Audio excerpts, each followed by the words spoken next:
أو نختم مع حدث شهدته المغرب، الرباط تحديدا، حيث شهد تجمع العاصمة المغربية مساندين لنادي الجيش المغربي الملكي من لاعبين قدامى وأنصار أيضا لتشكيل لفيف مساند لنادي العاصمة. التفاصيل طبعا ستتابعونها في تقرير مراسلنا الأخضر النوالي.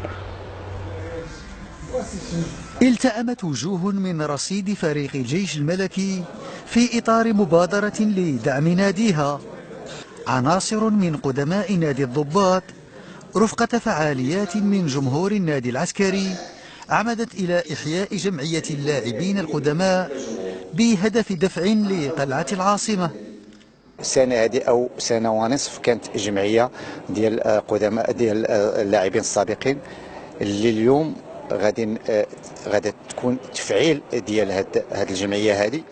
الخطوة التنظيمية المؤثرة التي ضمت بعض الأسماء المخضرمة وأخرى كانت في دواليب التسيير والطاقم الفني استهدفت تقديم سند للإدارة والطاقم الفني لتحقيق وثبة جديدة للنادي.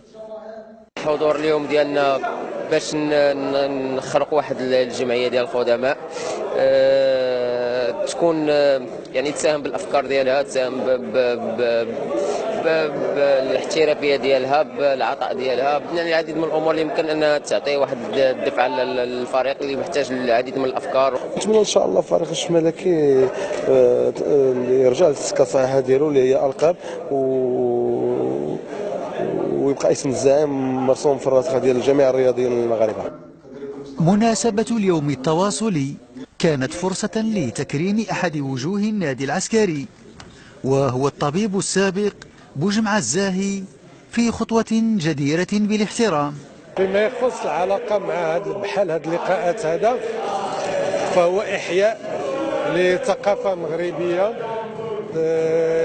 ثقافة عدم النسيان والاعتراف بالأداء في الماضي.